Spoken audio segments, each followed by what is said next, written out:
Selamat pagi Bapak Ibu saudara sekalian. Kita melanjutkan hari ini tentang seri liturgi ya, dan kita pas di topik tentang perjamuan kudus ya. Kita akan ada perjamuan kudus. Kita membaca satu bagian yang tidak asing untuk kita semua, yaitu dari 1 Korintus pasal 11. Kita membaca 1 Korintus 11 ayat yang ke-23. Kita membaca beberapa ayat di sini, 23 dan seterusnya, lalu kemudian nanti kita lompat 33 dan 34 ya. 1 Korintus pasal 11 ayat 23. Sebab apa yang telah kuteruskan kepadamu telah aku terima dari Tuhan, yaitu bahwa Tuhan Yesus pada malam waktu ia diserahkan, mengambil roti dan sesudah itu ia mengucap syukur atasnya, ia memecah-mecahkannya dan berkata, inilah tubuhku yang diserahkan bagi kamu. Perbuatlah ini menjadi peringatan akan aku. Demikian juga ia mengambil cawan sesudah makan lalu berkata, cawan ini adalah perjanjian baru yang dimeteraikan oleh darahku. Perbuatlah ini setiap kali kamu meminumnya menjadi peringatan akan aku. Sebab setiap kali kamu makan roti ini dan minum cawan ini, kamu memberitakan kematian Tuhan sampai ia datang. Lalu kita membaca ayat ke-33 dan 34. Karena itu saudara-saudaraku, jika kamu berkumpul untuk makan, nantikanlah olehmu seorang akan yang lain. Kalau ada orang yang lapar, baiklah ia makan dahulu di rumahnya. Supaya jangan kamu berkumpul untuk dihukum. Hal-hal yang lain akan kuatur kalau aku datang. Demikian bacaan firman Tuhan. Mari kita minta pertolongan Tuhan, kita minta belas kasihan Tuhan. Tuhan berkatilah perenungan pada pagi hari ini, boleh membawa kami ke dalam satu pengenalan yang lebih dalam lagi akan Engkau dan khususnya juga makna perjamuan kudus.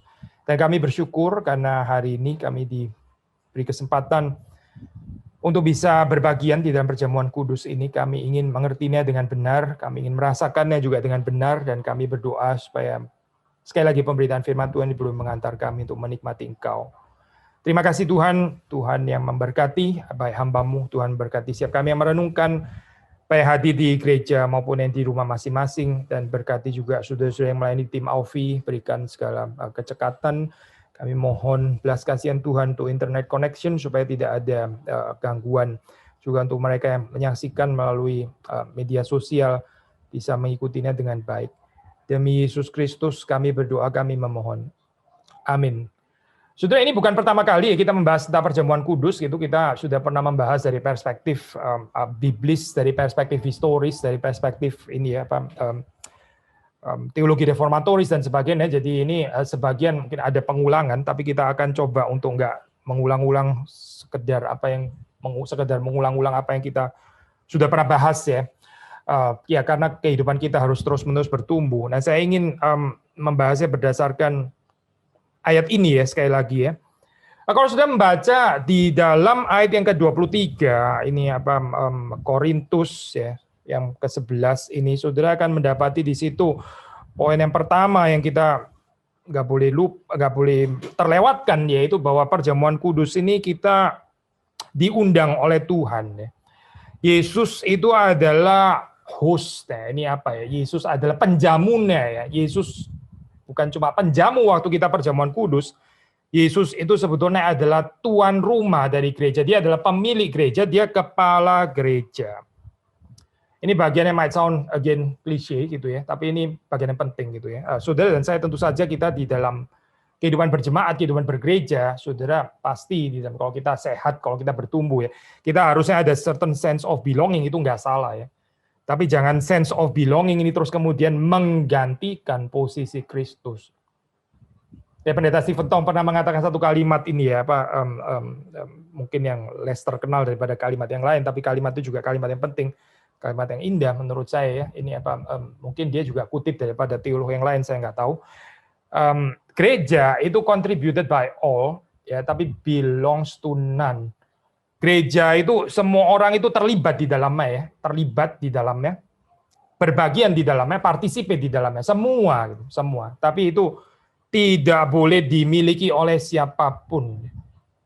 Apa artinya di sini ya? Bukan supaya kita nggak ada sense of belonging, bukan. Karena ya gereja itu dimiliki oleh Tuhan, saya. Yang menjadi pemilik gereja itu adalah Tuhan. Jadi di dalam perjamuan kudus, liturgi perjamuan kudus ini kita belajar apa, saya? Kita belajar to be human is to be invited. menjadi manusia itu diundang gitu. Ya, saudara bukan pengundangnya. Saudara adalah orang-orang yang diundang. Saudara bahkan bukan tuan rumahnya. Saudara juga adalah tamu yang diundang oleh Tuhan. Tapi kemudian juga dijadikan tuan rumah bersama dengan Tuhan gitu. Kita mesti memosisikan diri kita dengan benar di dalam kehidupan bergereja ya. Karena kalau kita salah ya berarti kita gagal menghayati liturgi perjamuan kudus. Perjamuan kudus itu akan dilayani oleh pendeta ya, seperti kayak pendeta yang melayani, tapi sebetulnya hostnya, the real host itu tidak kelihatan yaitu Kristus yang menjamu kita bukan dengan makanan yang fana, bukan dengan minuman yang fana, tapi dengan tubuh dan darahnya sendiri. Ada keindahan, ada keindahan, ada kebahagiaan kalau saudara nggak menempatkan diri saudara menjadi pemilik gereja. Ya ini Pak Jethro khotbah tentang ini ya, keindahan orang yang tidak menempatkan dirinya di pusat itu. Orang yang menempatkan dirinya di pusat itu ya celaka, karena itu bukan posisinya manusia. Itu posisinya Tuhan ya. Pusat alam semesta itu posisinya Tuhan kan ya sebetulnya itu. Sama ini similarly kita juga bisa mengatakan ya, the true host itu posisinya Kristus.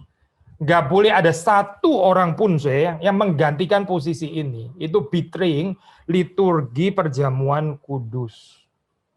Di dalam ayat yang ke-23, saya masih di dalam ayat yang sama, saudara membaca di sini ya. Paulus mengatakan yang telah aku terima dari Tuhan. Ya. Ini satu tradisi yang dia sendiri menerimanya dari Tuhan. Lalu kemudian di situ dikatakan Tuhan Yesus pada malam waktu ia diserahkan, dia mengambil roti. Nah bagian ini saya mungkin pengulangan, termasuk satu bagian yang kita sudah pernah bahas ya. Liturgi sakramen ini ya, khususnya perjamuan kudus ya, seharusnya membawa kita kepada satu liturgi kehidupan. Ya, waktu kita berurusan dengan ya dunia sekuler ini ya, hal-hal yang kelihatan itu ya, harusnya kita itu bisa mengaitkan dengan Tuhan. Ini bukan satu hal yang kelihatan yang berdiri sendiri, yang separated ya, yang Tuhan itu nggak ada kaitan dengan itu. Di dalam perjamuan kudus sudah bisa menghayati ini dengan baik sekali ya. Ini roti dan anggur yang biasa kan. Ini adalah everydayness, sesuatu yang hadir di dalam domestik kita sehari-hari gitu ya. Roti dan anggur. Ya kalau dalam konteks Indonesia nasi gitu misalnya ya, nasi. Ya biasa itu minum makanan biasa gitu, bukan makanan apa ya. Bukan sesuatu yang khusus, tapi ada keindahan di sini, sesuatu yang biasa, ya itu bisa diangkat untuk menunjuk, ya menjadi simbol, membawa kita kepada penghayatan tubuh dan darah Kristus.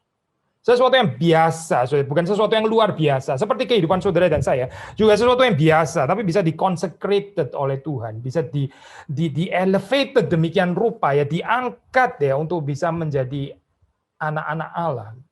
Padahal kita bukan orang yang lebih daripada yang lain. Sama seperti roti itu juga bukan lebih daripada yang lain.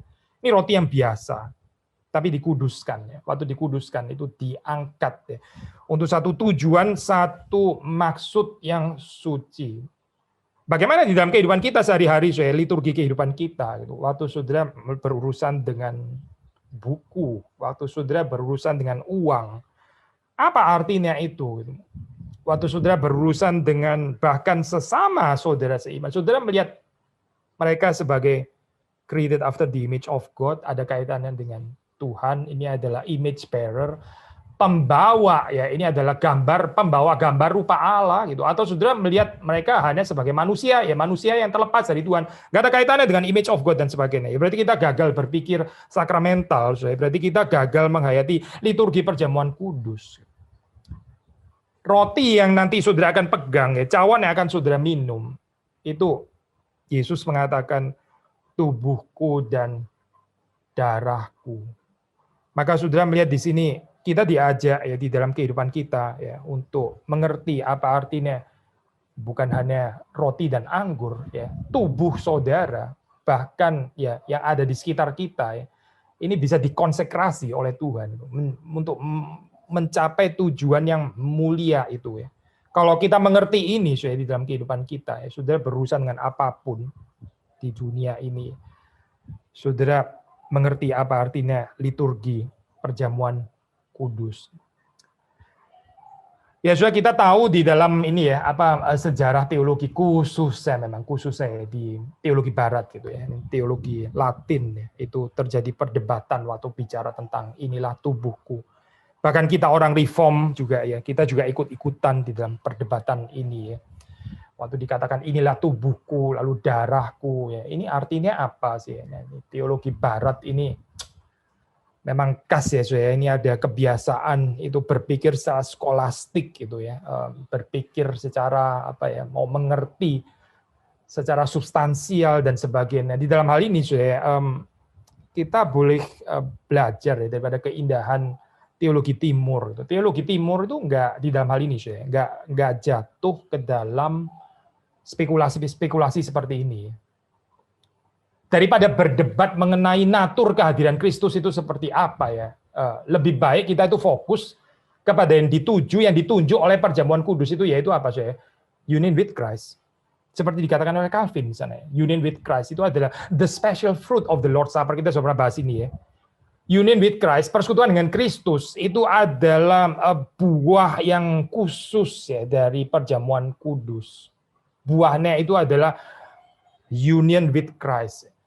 Tapi bahkan despite Calvin sudah mengajarkan ini ya, banyak orang Reform lebih tertarik dengan perdebatan-perdebatan polemik yang saya percaya tentu saja masih ada tempatnya, masih ada tempatnya. Tapi terus kemudian ini ya, getting out of proportion gitu saya. Jadi nggak proporsional lagi membicarakan ini. Kita nggak lebih banyak membicarakan persekutuan dengan Kristus, kita lebih tertarik kontra transubstansiasi lah. Reform itu juga bukan konsubstansiasi. Kita juga kalau mau betul-betul Calvinian juga mesti bisa membedakan dengan pandangan Zwinglian dan sebagainya gitu ya. Tapi kita mungkin lupa ya dengan inti daripada perjamuan kudus itu sebetulnya adalah persekutuan dengan Kristus dan bukan pemahaman non-transubstansiasi itu yang utama. Itu bukan yang utama, saudara. Sekali lagi ya, Calvin sebenarnya mengajarkan Lord Supper itu union with Christ. Ya. Ini utamanya itu kita bicara tentang union with Christ. Ada satu ini saya Pak teolog ortodoks ya, Alexander Schmemann, dia menulis tentang sakramen perjamuan kudus. Saya kutip di sini ya. Nah ini saya kita orang Reform kita bisa happily kutip ini ya, saya teologi Timur gak ada masalah dengan itu. Sejauh itu sesuai dengan firman Tuhan, ya ini bisa menjadi sesuatu yang memperkaya gitu ya. Kita bahagia saya kita di dalam ini kehidupan kita sebagai orang Reform kita bukan berarti harus membaca tradisi kita saja terus nggak boleh eksplor tradisi lain gitu ya. Justru kalau saudara mengerti spirit reform, ini kita kan komitmennya kepada Alkitab. Saudara bisa membaca tulisan-tulisan daripada orang-orang yang mengingatkan kita akan kekayaan Alkitab, fokus yang sesungguhnya. Maka kita kutip Schmemann hari ini. Dia mengatakan seperti ini, kutipan bahasa Inggris ya. The purpose of the Eucharist lies not in the change of the bread and wine. Tujuan daripada perjamuan kudus, Ekaristi, itu tidak terletak pada perubahan roti dan anggur, bukan di sana gitu. But in the partaking of Christ. Tetapi ya di dalam bagaimana manusia orang percaya itu partake, dia berbagian, dia bersekutu. Istilah partake ini ya, di dalam bahasa aslinya itu adalah koinonia, itu. Istilah koinonia itu diterjemahkan menjadi partaking atau participation ya, meaning fellowship, meaning communion. Communion with Christ, ya, ini partaking of Christ. Ini sebetulnya gitu. Who has become our food, our life, the manifestation of the church as the body of Christ. This is why the gifts themselves never became in the Orthodox East an object of special reference, contemplation, and adoration, and likewise an object of special theological problematics. How, when, in what manner their change is accomplished. Apa sih yang kita bisa belajar daripada kutipan ini ya? Ya kita nggak perlu ya itu tadi ya, getting out of proportion, akhirnya lebih bahkan di dalam liturgi perjamuan kudus kita sibuk menjelaskan yang bukan pandangan kita dan ini, tapi kita nggak menggunakan waktu yang cukup untuk menjelaskan persekutuan dengan Kristusnya sebetulnya di mana ya, konsep positifnya itu di mana. Kita sibuk memberikan penjelasan-penjelasan yang bukan ini, dan bukan ini, yang non-reform itu. Kita nggak boleh salah begitu ya, dan sebagainya gitu. Tapi penjelasan, penghayatan tentang persekutuan dengan Kristus hampir nggak ada, hampir nggak ada. Masuk kepada theological problematics, pinjam istilahnya Schmemann ya. Membicarakan natur kehadiran Kristus, perubahan naturnya bread and wine itu bagaimana sebetulnya. Tapi Schmemann mengingatkan, ya di timur itu nggak terlalu ada problem ini. Apalagi sampai menjadikan roti dan anggur itu object of special reference adoration ya. Ini roti dan anggur sampai mesti di venerate atau bagaimana gitu ya di dalam pengertian ini ya borderline idolatry kalau nggak mau dikalahkan idolatry sebetulnya ya. Problem itu nggak terlalu ada saya. Karena apa saya? Ya karena mereka di dalam hal ini saya lebih jelas fokusnya itu bukan di sana. Fokusnya itu adalah union with Christ. Sebetulnya Calvin juga mengajarkan ini ya. Tapi kita orang reform kayaknya memang lebih tertarik dengan perdebatan-perdebatan polemik itu ya. Non-transubstansiasi, non-konsubstansiasi, non-Zwinglian perhaps dan sebagainya. Sekali lagi ya, bukan nggak ada tempatnya, ada tempatnya. Tapi konsep utamanya apa ya lalu gitu? Apa artinya union with Christ ini? Bagaimana saya menghayati ini? Apa artinya saya makan tubuh Kristus? Apa artinya saya minum darah Kristus? Apa artinya kaitannya dengan perjanjian baru ya yang dibuka itu apa artinya di sini? Sesuatu yang kita mestinya menghayati ya, di dalam hal ini. Kita lanjutkan dalam ayat berikutnya, ayat yang ke-24 ya. Sebetulnya ini 24 dan 25 ya. Keduanya dikatakan makan roti ya, minum cawan ya. Itu adalah perbuatan yang menjadi peringatan akan Kristus ya, menjadi peringatan akan Kristus. Kita sudah pernah menjelaskan bahwa ini ya kalau kita mengerti theology of remembrance atau commemoration bukan di dalam low view tapi di dalam high view ya sudah itu artinya itu bukan cuma sekedar nostalgic remembrance bukan gitu ya. Ini bukan empty ritual bukan gitu tapi ini seperti kita mendapatinya di dalam cerita Israel ya. Waktu orang Israel itu mengingat juga commemorate ya ini deliverance dari keluar dari Exodus ya, keluar dari Mesir. Itu kan satu reenactment ya, reenactment. Saya nggak akan bahas ini terlalu panjang karena itu sudah pernah bahas ya bagian ini ya.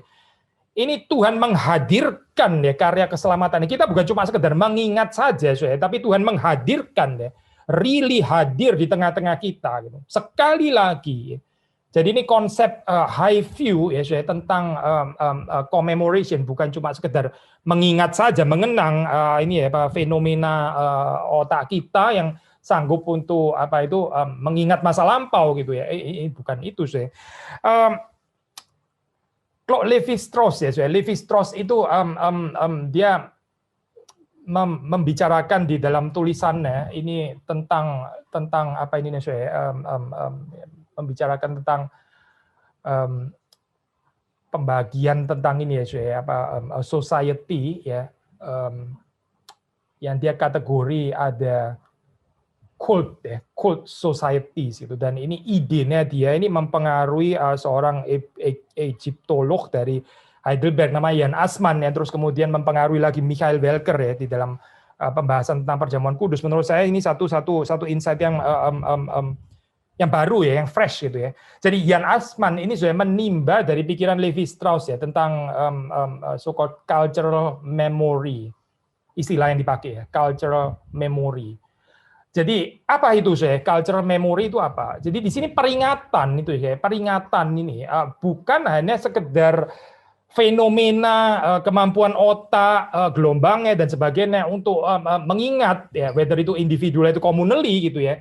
Tapi sebenarnya lebih daripada itu ya. Ini adalah satu kekuatan ya, kekuatan penciptaan dunia bersama.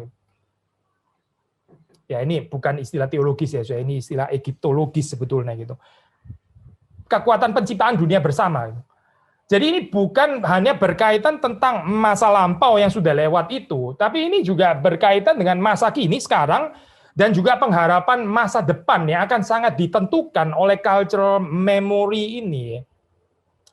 Lalu Assmann menjelaskan di dalam tentang memori ini ada dua macam ya.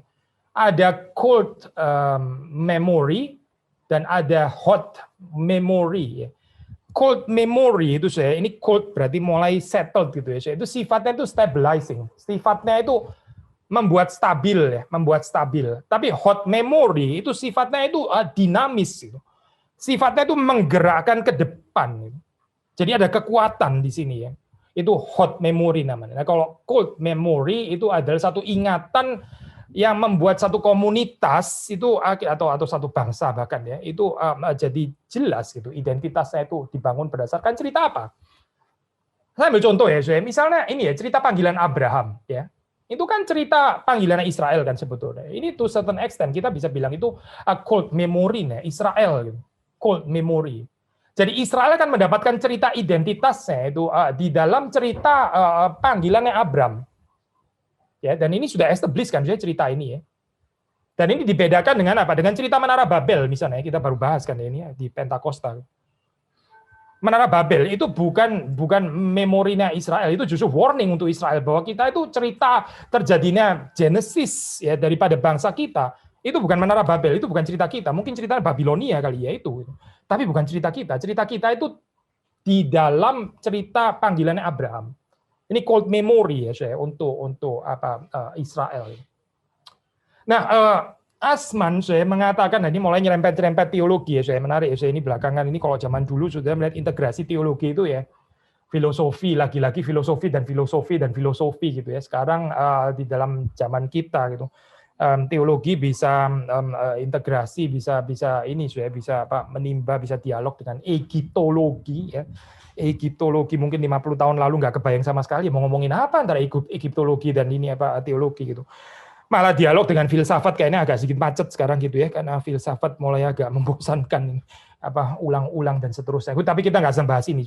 Asman mengatakan ini ya biblical canon ya, kanon Alkitab kita, kanon ya Alkitab kita itu ya sebetulnya di dalam hal ini ya, ini adalah sesuatu yang persis ya, ini dikatakan menjadi satu sekaligus ya, cold and hot memory gitu. Ini menarik sekali ya. Kanon kita, Alkitab itu ya, itu bisa berfungsi menjadi sesuatu yang stabilizing, yang membuat stabil ya. Common identitas kita sebagai orang percaya, orang Kristen ya, itu jelas di sana gitu. In a sense ini berarti cold memory ya. Tapi juga sekaligus ini karena ya bisa diinterpretasi, bisa digali terus dan sebagainya ya, ada penyelidikan dan ada research yang terus berkembang. Ini juga sekaligus bisa menjadi hot memory. So, ini menggerakkan ke depan. Ini calls for lively development. Kanon ya Alkitab ini ya. Menarik ya, so ya. Hal yang sama ya, maksudnya kanon yang satu itu ya dari Kejadian sampai Wahyu itu bisa menjadi sekaligus cold dan hot memory. Dan Welker terus kemudian menambahkan satu lagi, perjamuan kudus ini ya juga seperti biblical canon ini ya, perjamuan kudus ini ya, Lord Supper ini juga adalah cold and hot memory sebenarnya. Karena di dalam perjamuan kudus itu saya, waktu kita melihat ke belakang ya, again bukan cuma sekedar ini ya empty remembrance, bukan gitu. Tapi sebetulnya kita mendapati di dalam cerita perjamuan kudus, di dalam liturgi perjamuan kudus ini ya, kita mendapatkan common identity kita. Orang Kristen itu sebetulnya harus seperti apa sih? Ya, seperti Yesus itu, seperti Yesus yang hospitable itu, seperti Yesus yang berkorban itu, seperti Yesus yang berkorban bagi sesamanya. Itu identitas kita. Identitas kita itu dibangun berdasarkan cerita forgiveness misalnya gitu ya, dan bukan cerita judgmentalism. Identitas kita, ini cold memory ya. Kita jadi diingatkan ya. Ada reenactment di situ terjadi lagi ya. Dan kita menjadi tahu ya, common identitas kita, cerita kita itu sebetulnya apa gitu. Dibangun berdasarkan cerita perjamuan kudus ini, cerita pengorbanan Yesus Kristus yang mati di atas kayu salib dan bangkit pada hari yang ketiga. Tetapi saya saudara melihat di sini perjamuan kudus itu juga ada drive ya, ada dinamika, ada satu kekuatan dinamis yang menggerakkan kita itu ke depan gitu. Ini bukan liturgi melihat untuk meneguhkan saja identitas kita, karena kita percaya penghayatan identitas yang benar saya, itu akan menggerakkan orang itu untuk ya berbuat sesuatu, untuk berespon saya. Ada gerakan ke depan di sini. Jadi ini juga sekaligus adalah hot memory. Hopefully, perjamuan kudus kita ini ada aspek ini ya, cold memory, stabilizing dan juga meneguhkan, affirming identitas kita, Christian identity, tapi juga menggerakkan ke depan, menggerakkan ke depan. Seharusnya itu ada transformasi. Kita ini ikut perjamuan kudus atau nggak ikut perjamuan kudus itu seharusnya ada bedanya, ada bedanya. Saya pernah cerita, ini cerita klasik gitu ya. Orang baru di gereja habis perjamuan kudus, terus teriak-teriakan di parkiran gitu ya. Rebut-rebutan mau keluar dulu dan sebagainya. Ya ini liturgi perjamuan kudus nggak jalan berarti saya. Nggak ada itu hot memory, nggak ada hot memory-nya. Buat dia ya, mungkin cuma sekedar cold yang very cold. Yang nggak ada menggerakkan ke depan. Bukti ini apa? Setelah perjamuan kudus ya, nggak ada bekas-bekasnya, saya. Nggak ada bekas-bekasnya. Tandanya orang ini baru mengikuti perjamuan kudus. Nggak ada, saya. Liturginya itu sama sekali nggak hadir, saya.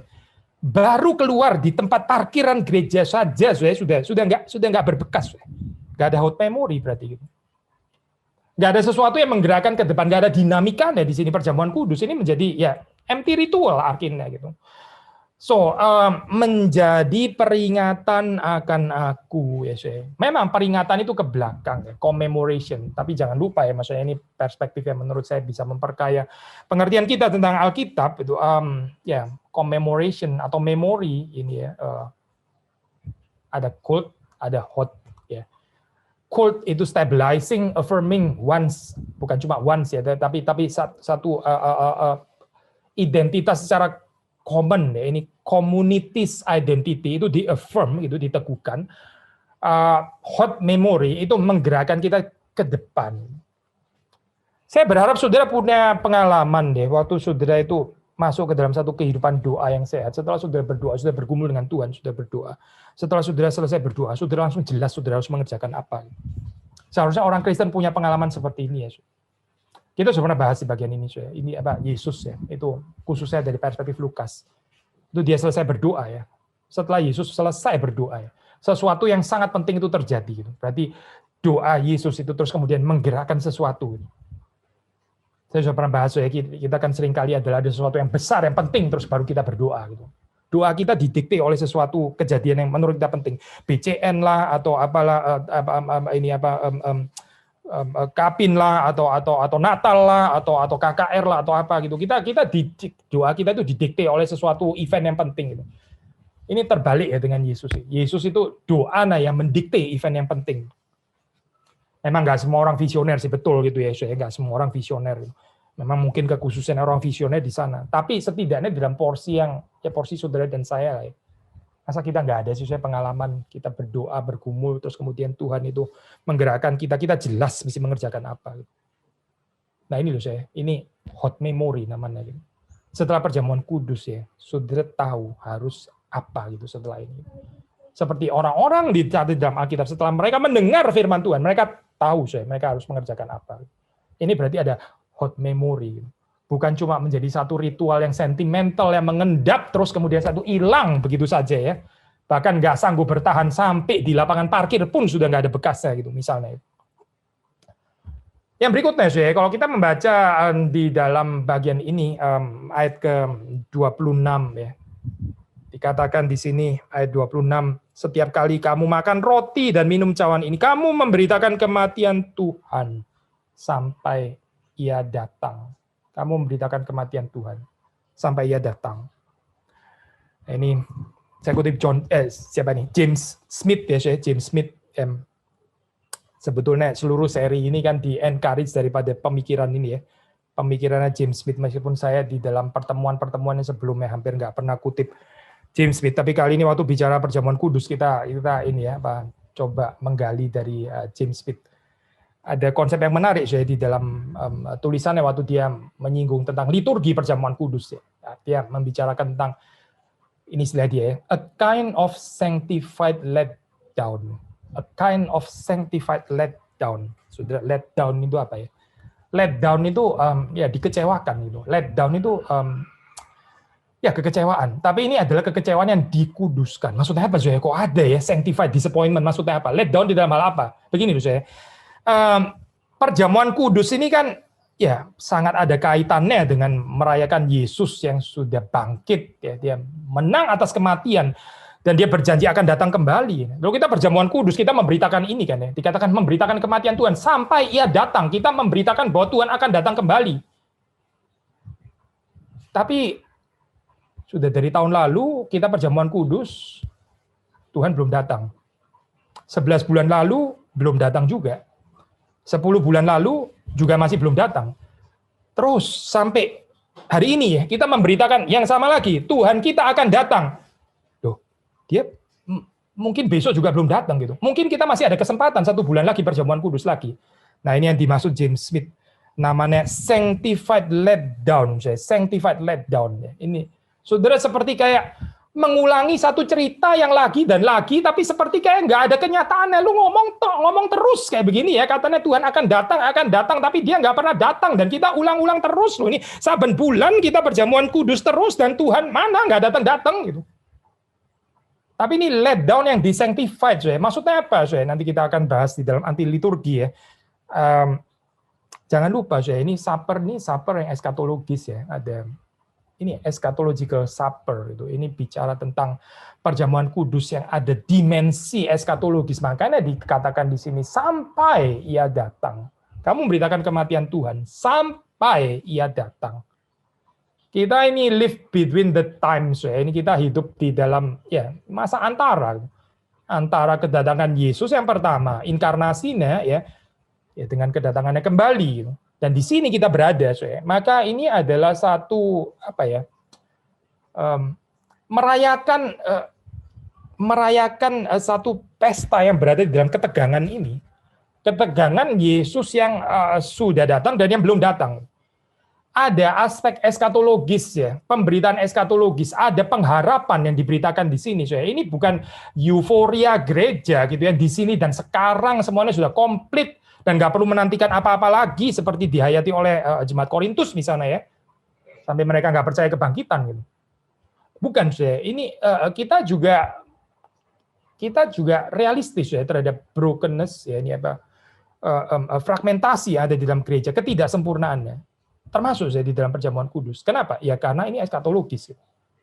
Kita confess di dalam perjamuan kudus ini bahwa gereja itu ya memang nggak sempurna gitu. Kesempurnaan itu nanti yang akan datang. Bahwa orang Kristen itu ya banyak yang luput ya, termasuk saudara dan saya. Ini termasuk di dalam perjamuan kudus. James Smith mengutip ini ya, Mazmur 78 ya, 78. It is a table in the wilderness ya. Mazmur 78 ini adalah meja yang di-prepare oleh Tuhan, disediakan oleh Tuhan di padang gurun di padang gurun. Jangan lupa di padang gurun.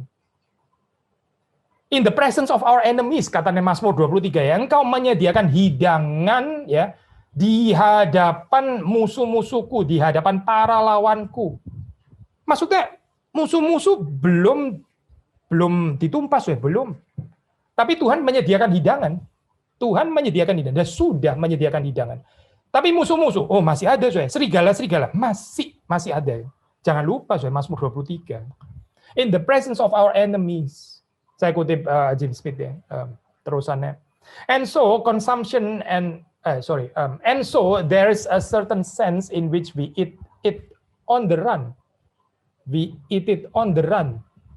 Ya, apa ini kita makan itu sambil jalan. Saya pernah ada satu pengalaman ini pergi ini traveling bersama dengan pendeta Stephen Tong ya, itu saya masih ingat pertama kali join di GRI. Lalu ya ada kesempatan waktu itu pergi bersama dengan pendeta Stephen Tong dan rekan-rekan hamba Tuhan yang lain deh, ini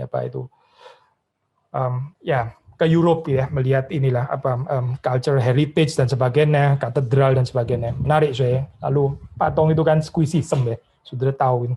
Dia sangat-sangat take care itu, waktu itu jangan terbuang gitu ya. Akhirnya jalan itu mesti cepat, nggak boleh terlalu lama dan sebagainya.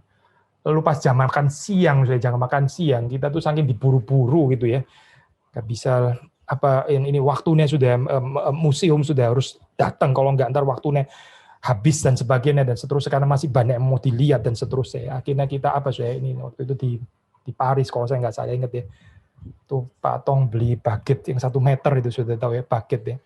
Baget 1 meter terus dipecah. Wah, mirip sekali seperti kayak perjamuan kudus. Tapi bukan itu yang saya mau cerita. Kita makan itu on the run, sambil naik metro ya, sambil jalan, sambil makan, gak ada waktu untuk makan. Ini namanya eating on the run ya. Saya nggak tahu saudara ada pengalaman seperti itu, saya nggak banyak pengalaman seperti itu, kecuali mungkin ya itu waktu itu satu itu ya. Eating on the run ya. Makannya itu buru-buru ya. Nah ini Israel punya liturgi seperti ini ya, eating on the run gitu. Makannya itu buru-buru. Kita biasanya kalau mau makan ya biasanya kalau bisa ya kita menikmati lah, sediakan waktu gitu ya. Di Prancis itu orang makan bisa sampai 3 jam, 3 jam itu sudah mirip kayak tempel aja ya, ini tempat makan itu. Tapi kita nggak biasa sudah dengan liturgi ini ya, eating on the run. Kita nggak biasa, bukan cuma eating on the run, everything on the run kita nggak biasa. Kalau maunya kita maunya yang settle down, yang tenang lah, chill, tenang dong. Ngapain sih lu sambil lari-lari kayak begini? Nggak enak tau nggak sih ngerjainnya gitu ya. Sambil tenang, kita banyak waktu, kita ada waktu dan sebagainya. Tapi James Smith mengatakan perjamuan kudus itu eating on the run, karena in the wilderness, in the presence of our enemies. Not because of the frenetic pace of consumption and destruction that so often finds us in the drive-thru and eating fast food in the car. Ya, dia bukan mau mengajarkan liturgi drive-thru ya, Saudara. Ini bukan karena kita juga hidup di dalam kebudayaan yang frenetik ini ya, yang selalu buru-buru terus kita jadinya perjamuan kudus pun juga diburu-buru gitu misalnya ya, sampai gak ada kontemplasi. Oh, bukan itu, saya bukan. Poinnya bukan ke sana, bukan. Kalau kita menghayatkan seperti itu ya keliru ya pasti gitu.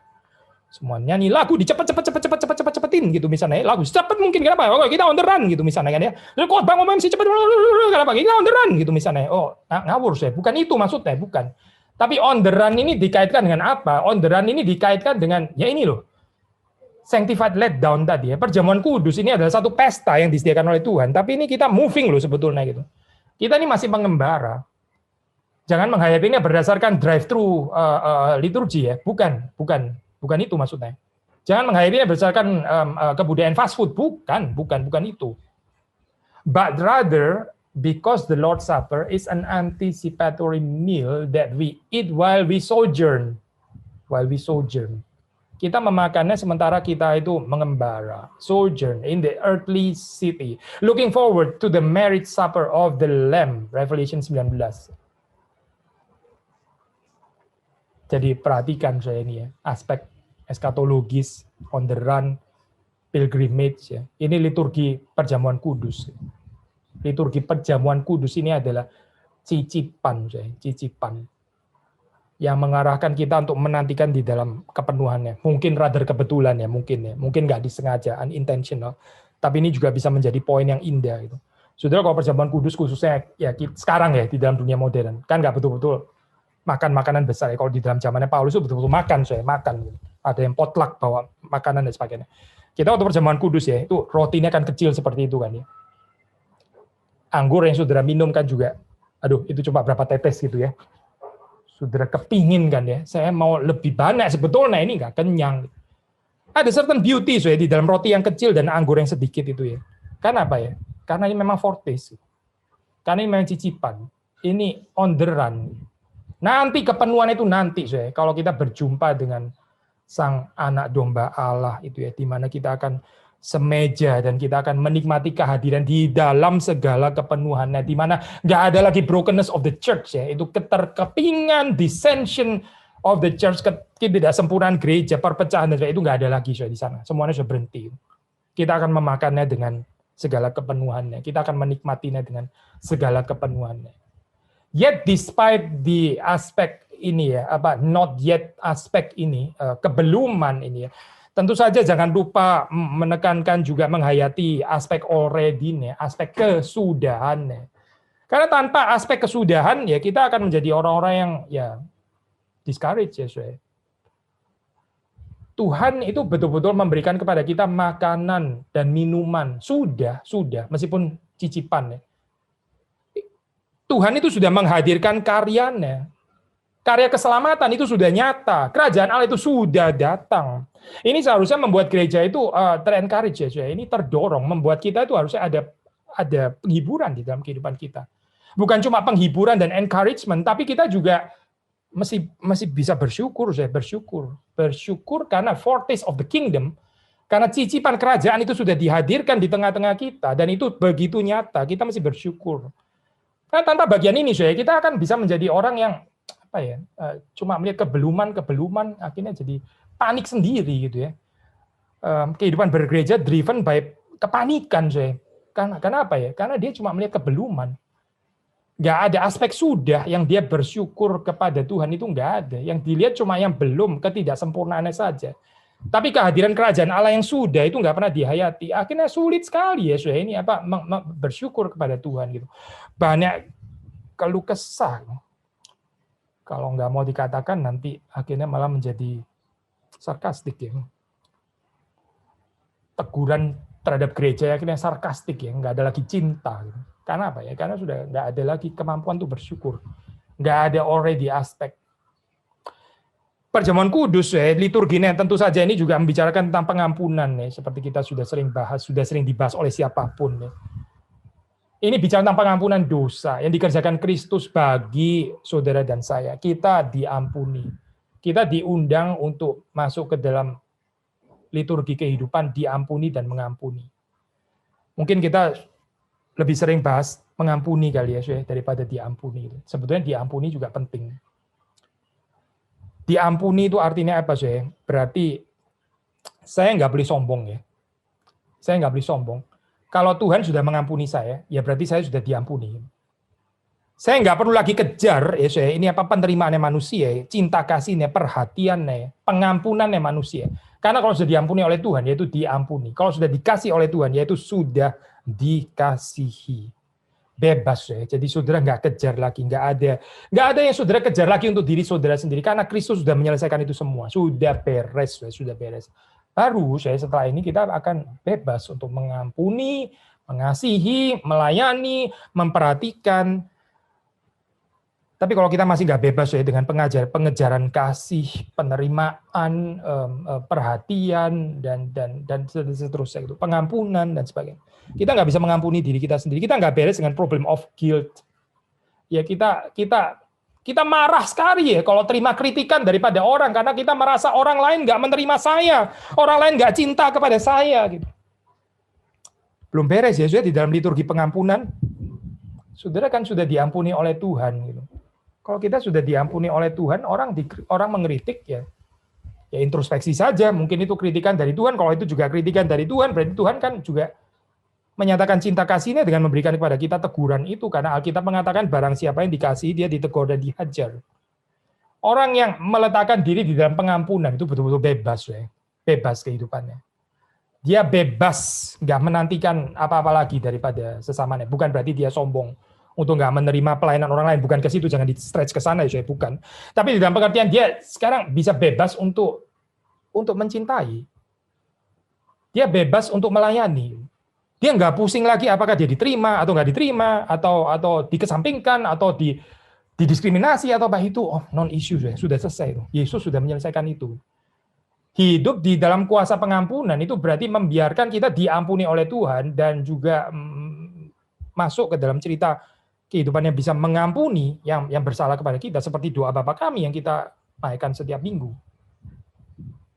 Perjamuan kudus itu bicara tentang story of forgiveness. Ayat 33 dan 34 yang terakhir ya, ini kita lompat ayat 33-34. Sebelum ini kita masih mau bahas anti liturgi ya, Di situ Paulus mengatakan supaya jemaat Korintus itu belajar untuk menantikan seorang akan yang lain. Ya, kita sudah pernah membicarakan ini, ini pengulangan tuh saudara.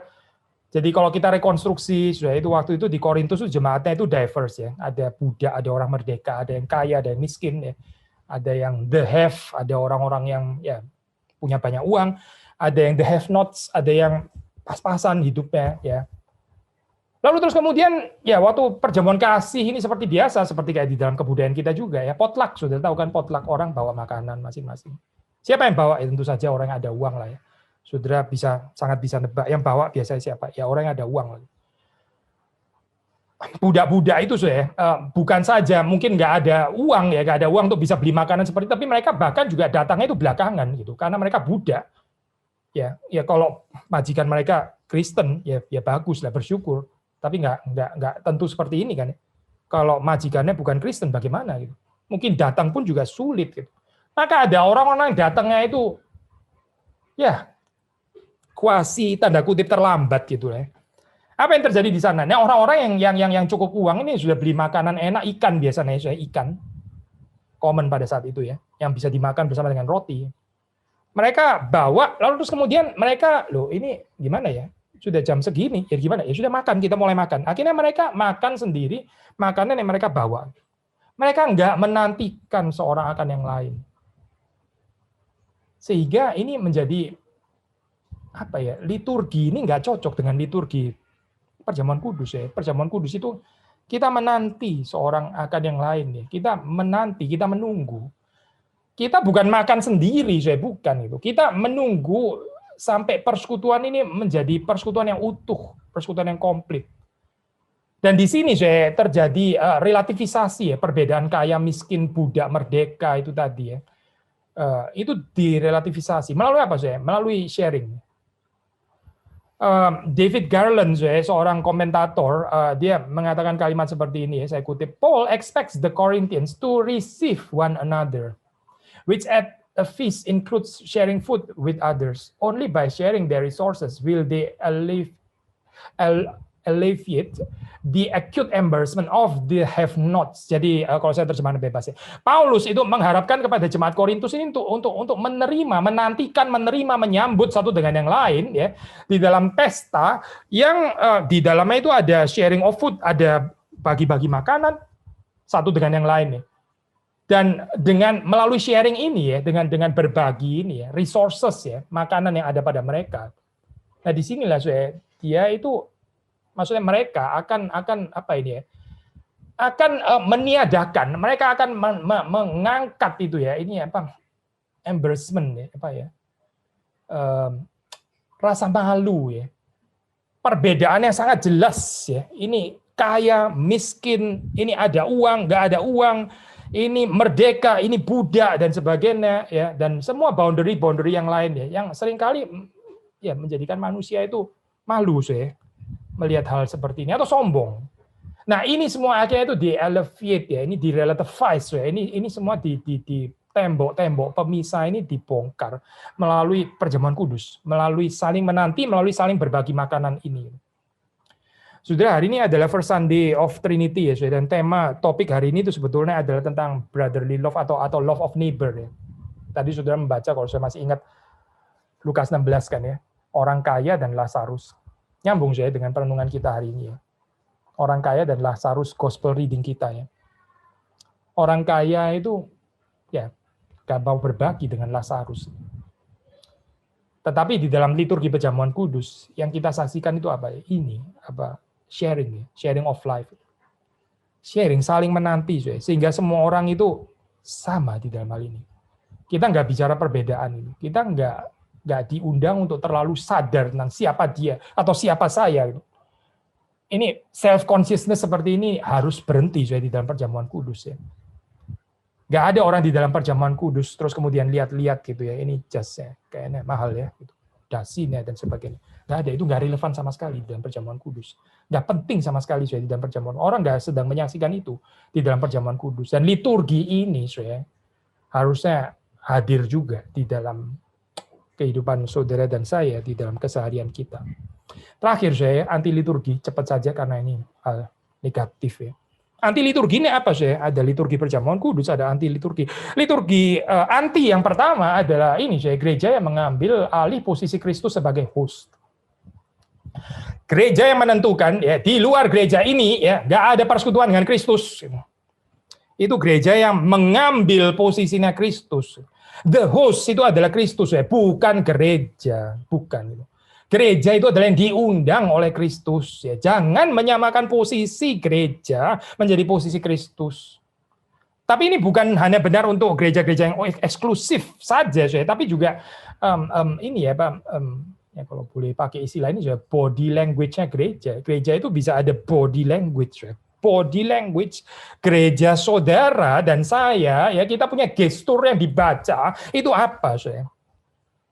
Kita berperan sebagai host, gitu ya. Silakan datang ke rumah saya. Sayalah yang memiliki tempat ini. Apakah itu body gesture kita, gitu? Atau body gesture kita itu silakan datang ya masuk ke tempat saya. Saya sendiri bukan pemiliknya. Saya sendiri juga diundang. Ya. Dan pemiliknya itu adalah Kristus. Itu gestur yang sama sekali lain ya. Gestur gereja yang pemimpin-pemimpinnya itu bossy, gitu. yang menempatkan diri sebagai pemilik, ya. Yang orang itu mesti permisi kalau masuk ke sana, permisi sama orang-orang penting itu ya, orang-orang elit yang ada di atas. Dan better kita cocok dengan orang-orang itu, karena kalau kita nggak cocok dengan orang-orang itu, kita bisa bermasalah, kita bisa ketendang dari gereja. Kenapa? Karena dialah pemiliknya gereja. Ini anti liturgi, saya. Ini betraying liturgi perjamuan kudus, karena gereja itu dimiliki oleh Kristus. Yang mempunyai, ya, mempelai wanita itu adalah sang mempelai laki-laki. Kristus is the host. Ini apa artinya, saya, untuk liturgi kehidupan kita? Jangan bilang cuma ini, saudara. Jangan bilang cuma ini. Bahkan rumah saudara pun itu bukan rumah saudara, kan? Saudara dipercayakan saja tinggal di sana. Uang saudara, ya. Waktu saudara, keluarga saudara, itu saudara bukan pemiliknya. Ini baru kompatibel dengan liturgi perjamuan kudus. Kita bukan the host, ini kalimat negatif ya, tapi implikasinya banyak sekali. Kita bukan pemilik, pemiliknya itu adalah Kristus dan hanya Kristus, solus Kristus. Apa artinya saya di dalam kehidupan kita? Yang kedua, saya anti liturgi yang kedua yaitu liturgi naturalisme. Naturalisme itu segala sesuatu di dalam kehidupan ini ya, roti, anggur, semuanya, uang, meja, komputer, gadget dan semuanya gitu ya, rumah dan sebagainya. Ini nggak perlu di-sanctified. Nggak perlu di-elevate ke atas. Biarlah as it is. Biarlah roti tetap roti, anggur tetap anggur. Nggak usah dikait-kaitkan dengan kingdom of God, nggak usah.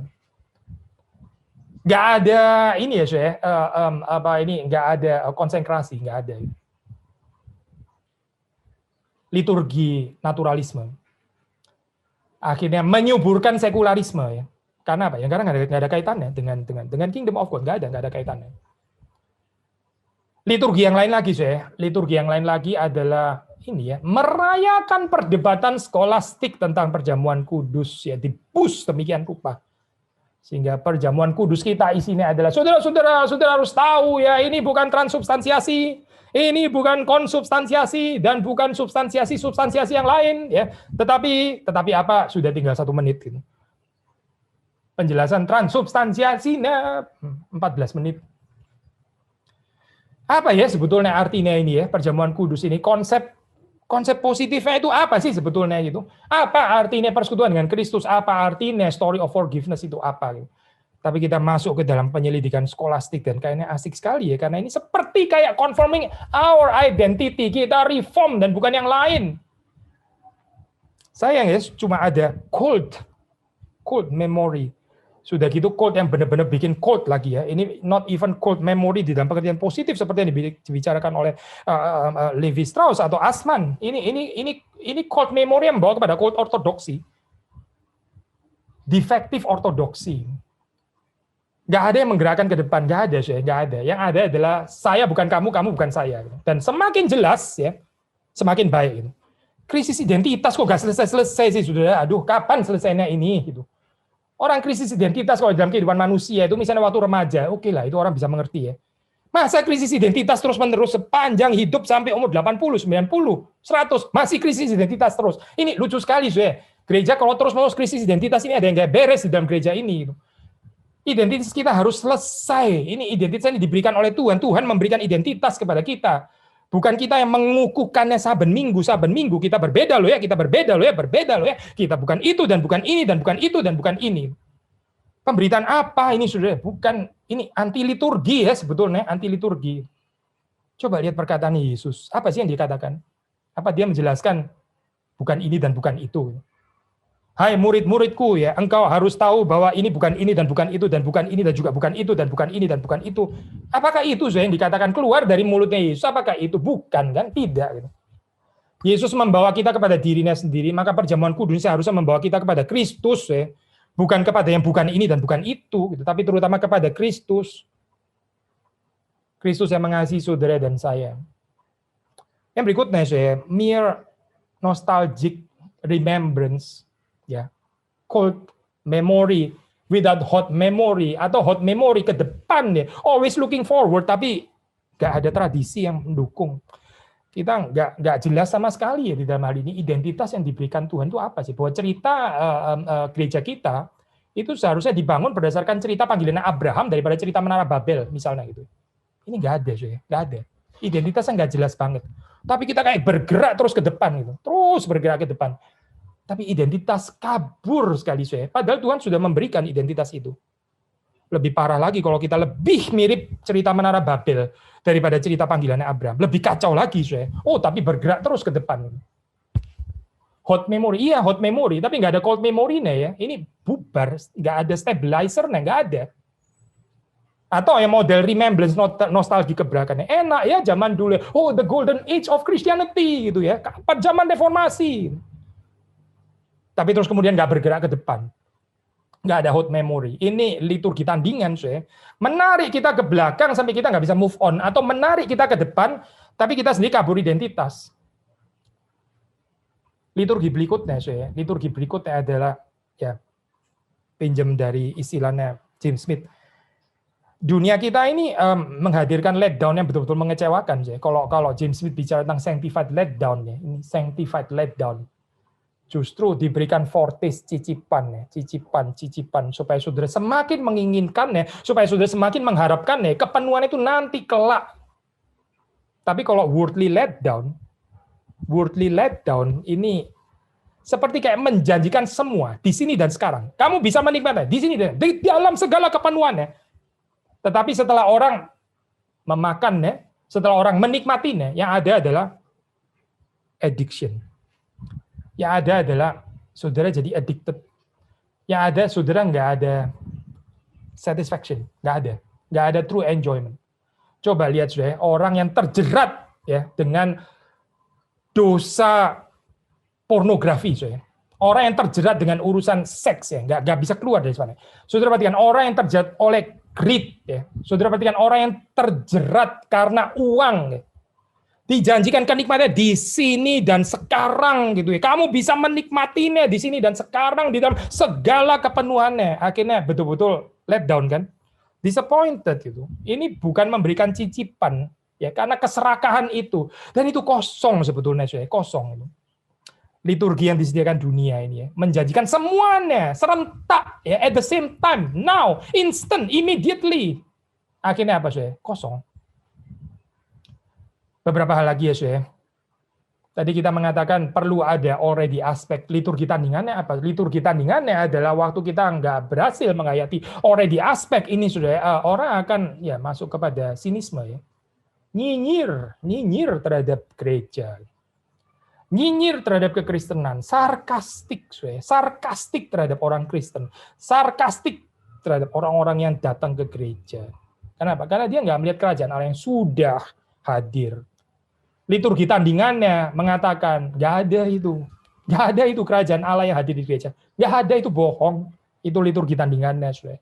Itu mah orang-orang rusak semua, orang-orang munafik yang ada di gereja itu munafik semuanya. Gak usah kamu bergaul dengan mereka. Mereka mengecewakan.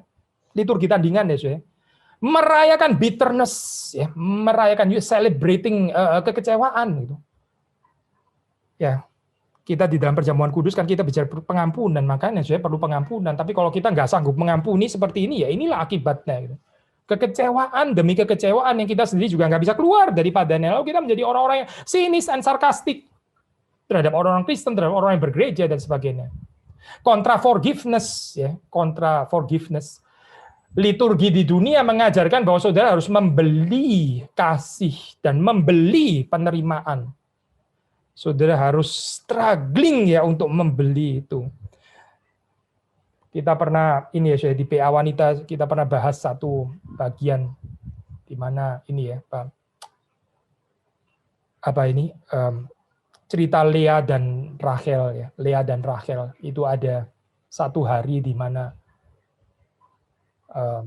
sebetulnya itu adalah gilirannya Rachel ya yang tidur bersama dengan Yakub ya. Tapi terus kemudian pada hari itu si Lea itu membelinya ya dengan buah apa namanya sampai lupa bahasa Indonesia saya.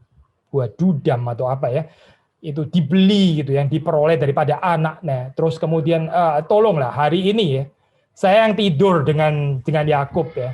Ini saya kasih kamu ini buah ini apa untuk apa ini namanya, menyuburkan ya. Waktu itu dipercaya buah itu untuk menyuburkan ya.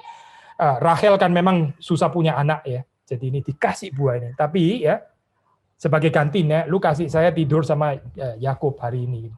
Waduh, ngenes sekali ya cerita ini ya. Saudara bisa bayangkan seorang istri ya mau menikmati keintiman dengan suaminya mesti beli, mesti membelinya gitu.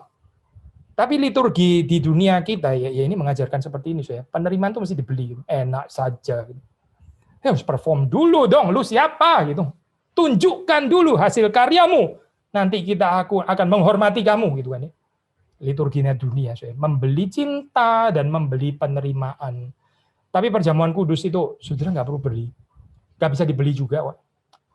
Ini forgiveness, ini free. Cuma-cuma. Cinta kasih Tuhan itu, meskipun bukan murahan, tapi ini gratis diberikan kepada saudara. Harganya mahal betul. Dibayar oleh darah Yesus sendiri. Tapi saudara nggak perlu beli. Ini liturgi yang sungguh membebaskan. Kontra liturgi dunia. Dua poin terakhir. Ya. Liturgi cancel culture. Saudara nggak suka sama orang, nggak bisa mengampuni, akhirnya saudara pencet tombol non-existence. Langsung hapus dia, delete. Dia tidak ada lagi di dalam dunia ini. Saya bukan saja nggak mau berurusan lagi dengan dia, menurut saya dia not even exist. Nggak ada. Menganggap orang yang kita suka itu nggak ada. Ya. Ini liturgi yang kontra ya, dengan liturgi perjamuan kudus. Terakhir, liturgi makan sendiri-sendiri. Liturgi makan sendiri-sendiri, liturgi kerja sendiri-sendiri, liturgi senang sendiri-sendiri, liturgi susah sendiri-sendiri, ya semuanya sendiri-sendiri. Liturgi individualisme. Kontra ya dengan liturgi perjamuan kudus. Perjamuan kudus ini bicara tentang fellowship, bicara tentang communion, bicara tentang participation, bicara tentang koinonia, bicara tentang togetherness, bicara tentang bersama, bersama. Waktu sudah mengikuti perjamuan kudus ya, saudara bukan sendiri kan? Makanya kita nggak mengencourage ya, saudara yang di rumah nggak datang ke gereja, lalu saudara tetap perjamuan kudus juga gitu ambilnya. Karena apa? Ya itu makan sendiri-sendiri namanya. Saudara mungkin bilang, enggak kok, saya sama keluarga. Ya, kalau saudara hanya dengan keluarga saudara, ya itu saudara tetap makan sendiri-sendiri, makan bersama keluargamu sendiri. Gitu. Mungkin ada beda ya di dalam hal ini ya. Kalau saudara di rumah terus ada beberapa keluarga yang lain datang, nah itu baru ada spirit perjamuan kudus di sana. Karena saudara bukan makan sendiri-sendiri. Tapi perjamuan kudus ini basically bicara apa sih? Bicara bahwa saudara tidak sendiri, dan bukan saja tentang makan, tapi hal-hal yang lain di dalam kehidupan kita betul tidak sendiri. Kita ini anggota tubuh Kristus. Di mana ketika satu menderita, yang lain juga menderita. Waktu satu dihormati, yang lain juga bersukacita. Di dalam sukacita ada resonans, di dalam duka cita juga ada resonans. Itu namanya kita bukan sendiri-sendiri. Tetapi sekali lagi ya, liturgi dunia kita mengajarkan semuanya sendiri-sendiri. Semuanya at your own risk ya, tapi juga at your own happiness ya, nggak usah dibagi-bagi juga. Kenapa? Karena at your own risk juga kan, yang beresiko kan juga kamu sendiri. Lalu kalau kamu berhasil sukses, ya sudah biar kamu sendiri yang sukses, nggak usah dibagi juga, nggak apa-apa. Karena risikonya juga kamu sendiri kan yang nanggung, nggak ada yang tanggung bersama-sama kok. Tetapi gereja bukan itu, Perjamuan kudus tidak mengajarkan itu. Perjamuan kudus ini menghadirkan satu liturgi yang indah, yang sangat-sangat layak untuk saudara dan saya hidupi di dalam keseharian kita. Kiranya Tuhan menolong kita menghayati ini dengan benar, dan harap gaung daripada perjamuan kudus ini bukan berhenti waktu saudara meninggalkan gedung gereja. Saudara mulai menginjakkan ke lapangan parkir, sudah selesai perjamuan kudusnya. Nggak ada lagi tanda-tandanya, nggak ada lagi bekas-bekasnya. Tapi kita minta kepada Tuhan supaya kita bisa menghidupi liturgi ini juga di dalam kehidupan kita. Kiranya Tuhan memberkati saudara-saudara sekalian. Mari kita masuk di dalam doa. Tuhan berkati apa yang sudah kami renungkan, kami sadar begitu terbatas di dalam pembahasan, begitu limpah kekayaan firman Tuhan, dan kami belum selesai mempelajarinya. Tapi apa yang sudah kami dengar, apa yang sudah kami renungkan, Tuhan tolong itu kami boleh nikmati, kami boleh jalani, kami boleh hidupi di dalam keseharian kami. di dalam anugerah dan pertolongan Tuhan. Demi Yesus Kristus kami bersyukur untuk undangan Tuhan. Amin.